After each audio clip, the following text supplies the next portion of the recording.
ಹಾಸನ ತಾಲೂಕಿನ ಮೊಸಳೆ ಹೊಸಳಿ ಘೋರ ದುರಂತಕ್ಕೆ ಚಾಲಕ ಭುವನೇಶ್ ಕಾರಣ ಆಗಿದ್ದಾರೆ ಎಂಬಂತ ಅಂಶವನ್ನು ಅಲ್ಲಿನ ಸ್ಥಳೀಯರು ಕೂಡ ಹೇಳಿದರು. ಅದೇ ರೀತಿಯಲ್ಲಿ ಪೊಲೀಸರು ಕೂಡ ಭುವನೇಶ್ವರನ ವಶಕ್ಕೆ ಪಡೆದು ಈಗ ಅವರಿಗೆ ಪ್ರಾಥಮಿಕವಾಗಿ ಬೆಳ್ಳೂರು ಕ್ರಾಸ್ನ ಬಿಜೆಎಸ್ ಆಸ್ಪತ್ರೆಯಲ್ಲಿ ಚಿಕಿತ್ಸೆಯನ್ನು ಕೊಡಿಸಿ ಇವತ್ತು ಹಾಸನದ ಹಿಮ್ಸ್ ಆಸ್ಪತ್ರೆಗೆ ಶಿಫ್ಟ್ ಮಾಡಿದರು. ಅವರಿಗೆ ಹೃದಯ ಸಂಬಂಧಿ ಸಮಸ್ಯೆ ಇರೋದ್ರಿಂದ ಅವರನ್ನು ಬೆಂಗಳೂರಿನ ಜಯದೇವ ಆಸ್ಪತ್ರೆಗೆ ಈಗ ಶಿಫ್ಟ್ ಮಾಡಲಾಗಿದೆ.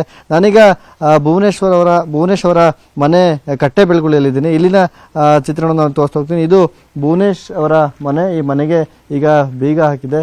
ಈ ಮನೆಯಲ್ಲಿ ಯಾರೂ ಕೂಡ ಇಲ್ಲ. ಕಳೆದ 4 ತಿಂಗಳ ಹಿಂದೆ ಭುವನೇಶ್ ಅವರ ಕುಟುಂಬ ಹೊಳೆ ನರಸೀಪುರಕ್ಕೆ ಶಿಫ್ಟ್ ಆಗಿದೆ. ಭುವನೇಶ್ ಅವರು ಮದುವೆಯಾದ ಕಳೆದ 4 ವರ್ಷದಿಂದ ಮದುವೆ ಆಗಿತ್ತು.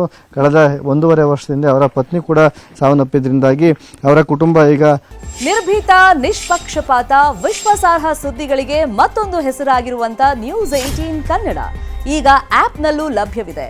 ದಯವಿಟ್ಟು ಇಲ್ಲಿರುವಂತ QR ಕೋಡ್ ಸ್ಕ್ಯಾನ್ ಮಾಡಿಕೊಂಡು ಆಪ್ ಡೌನ್ಲೋಡ್ ಮಾಡೋದಕ್ಕೆ ಮರಿಬೇಡಿ. ನಿಮ್ಮ ಬೆಂಬಲ ಹೀಗೆ ಸದಾ ನಮ್ಮೊಂದಿಗಿರಲಿ. ಧನ್ಯವಾದ. ಹೊಳೆ ನರಸೀಪುರಕ್ಕೆ ಶಿಫ್ಟ್ ಆಗಿದೆ. ಕಳೆದ 2 ತಿಂಗಳ ಹಿಂದೆ ಅಷ್ಟೇ ಭುವನೇಶ್ ಅವರು ಇದೇ ಮನೆಯಲ್ಲಿ ವಾಸ ಆಗಿದ್ರು. ಅವರ ತಂದೆ ತಾಯಿ ಎಲ್ಲರೂ ಕೂಡ ಈಗ ಹೊಳೆ ನರಸೀಪುರದಲ್ಲಿ ವಾಸವಾಗಿದ್ದಾರೆ. ಜೀವನಕ್ಕೆ ಆಧಾರವಾಗಿರ್ತಕ್ಕಂಥ ಜಮೀನಿನಲ್ಲಿ ಬಂದು ಕೆಲಸ ಮಾಡ್ತಾರೆ. ಆದರೆ ಭುವನೇಶ್ ಅವರು ಈ ಮನೆಯಲ್ಲಿ ಈಗ ವಾಸವಾಗಿಲ್ಲ. ಭುವನೇಶ್ ಅವರ ಹೆಸರನ್ನು ನೀವು ನೋಡ್ಬೋದು. ಈ ಮನೆಯಲ್ಲಿ ಭುವನೇಶ್ ಎಂಬಂತ ಹೆಸರನ್ನು ಕೂಡ ಈಗ ಅಚ್ಚೆ ಹಾಕ್ಸಿದ್ದಾರೆ. ಭುವನೇಶ್ ನಿಲಯ ಎಂಬಂತ ಹೆಸರು ಕೂಡ ಇಲ್ಲಿ ಈ ಮನೆಯಲ್ಲಿ ಇದೆ. ಆದರೆ ಈ ಮನೆಯಲ್ಲಿ ಈಗ ಯಾರು ಕೂಡ ವಾಸವಾಗಿಲ್ಲ. 2 ತಿಂಗಳ ಹಿಂದೆ ಹೊಳೆ ನರಸೀಪುರ ಪಟ್ಟಣಕ್ಕೆ ಇವರೆಲ್ಲರೂ ಕೂಡ ಶಿಫ್ಟ್ ಆಗಿದ್ದಾರೆ. ಮೊದಲು ಭುವನೇಶ್ ಅವರು ಇದೇ ಗ್ರಾಮದಲ್ಲಿ ವಾಸವಾಗಿದ್ರು.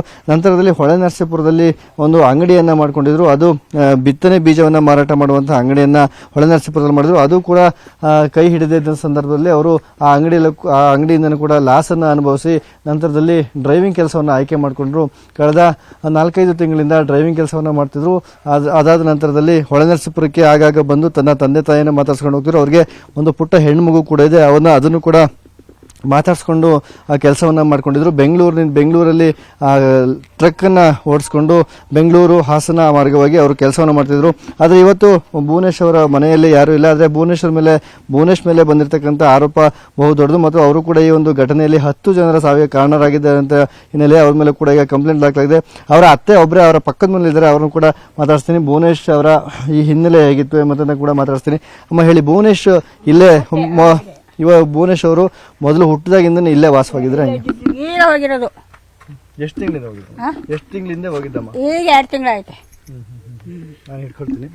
ಭುವನೇಶ್ ಮುಂಚೆಯಿಂದನು ಹೆಂಗೆ ಒಳ್ಳೆ ಹುಡುಗನ? ಒಳ್ಳೆ ಹುಡುಗ ಚೆನ್ನಾಗಿರೋಕ್ಕೆ ಚೆನ್ನಾಗಿರೋದು. ನಮ್ಮ ಹುಡುಗ ನಮ್ಮೇಲೂ ಅತ್ತೆ ಹಚ್ಕೊಂಡು ಇಲ್ಲೇ ಹೋಯ್ತಿದ್ದ. ಈಗ ಹೋಗ್ಬಿಟ್ಟಿದ್ದ ಮದುವೆ ಆದ್ಮೇಲೆ. ಈಗ ಹೋಗಿರೋದು 2 ತಿಂಗಳೂ ಆಗೈತೆ ಹೋಗಿ ಅಷ್ಟೇ ಮೆಣಸಿನಕಾಯಿ. ಈಗ ಮೊನ್ನೆ ಒಂದು ಘಟನೆ ಆಯ್ತು, ಕೇಳಿದ್ರಮ್ಮ? ಹಿಂಗ್ ಮೊಸಳೆ ಹೊಸಳಿನಲ್ಲಿ ಗಣಪತಿ ಮೆರವಣಿಗೆ ಹೋಗ್ತಿತ್ತು, ಅವಾಗ ಲಾರಿನ ಮೇಲೆ ಹರಿಸ್ಬಿಟ್ರು ಅನ್ನೋದು ಕೇಳಿದ್ರ? ಏನ್ ಹೇಳ್ತೀರಿ ಇದ್ರ ಬಗ್ಗೆ? ಏನು ಕೇಳಿಲ್ಲ ನಾವು ಇನ್ನು ಗೊತ್ತಿಲ್ಲ. ಈಗ ಆಸ್ಪತ್ರೆಯಲ್ಲಿ ಭುವನೇಶ್ ಸೇರ್ಕೊಂಡಿದ್ರು. ಹೋಗಿ ನೀವೇನಾದ್ರು ಮಾತಾಡ್ಸೋದು ಅವ್ರ ಆರೋಗ್ಯ? ಹೋಗಿಲ್ಲ ಹೋಗೋಣ ಹೋದ. ನನ್ಗೆ ಗೊತ್ತಿಲ್ಲದಕ್ಕೆ ಸುಂಕದ ಗೊತ್ತಿಲ್ಲ ನಮ್ಗೆ. ಈಗಲೂ ಹೋಗ್ಬಿಟ್ರೆ ಇತ್ತಿಲ್ಲ ಅವ್ವಪ್ಪ. ಮೊದ್ಲು ಭುವನೇಶ್ ಹೊಳೆ ನರಸೀಪುರದಲ್ಲಿ ಅಂಗಡಿ ಗಿಂಡಿ ಮಾಡಿದ್ರ? ಇದ್ದ. ಏನ್ ಅಂಗಡಿ ಮಾಡಿದ್ರು?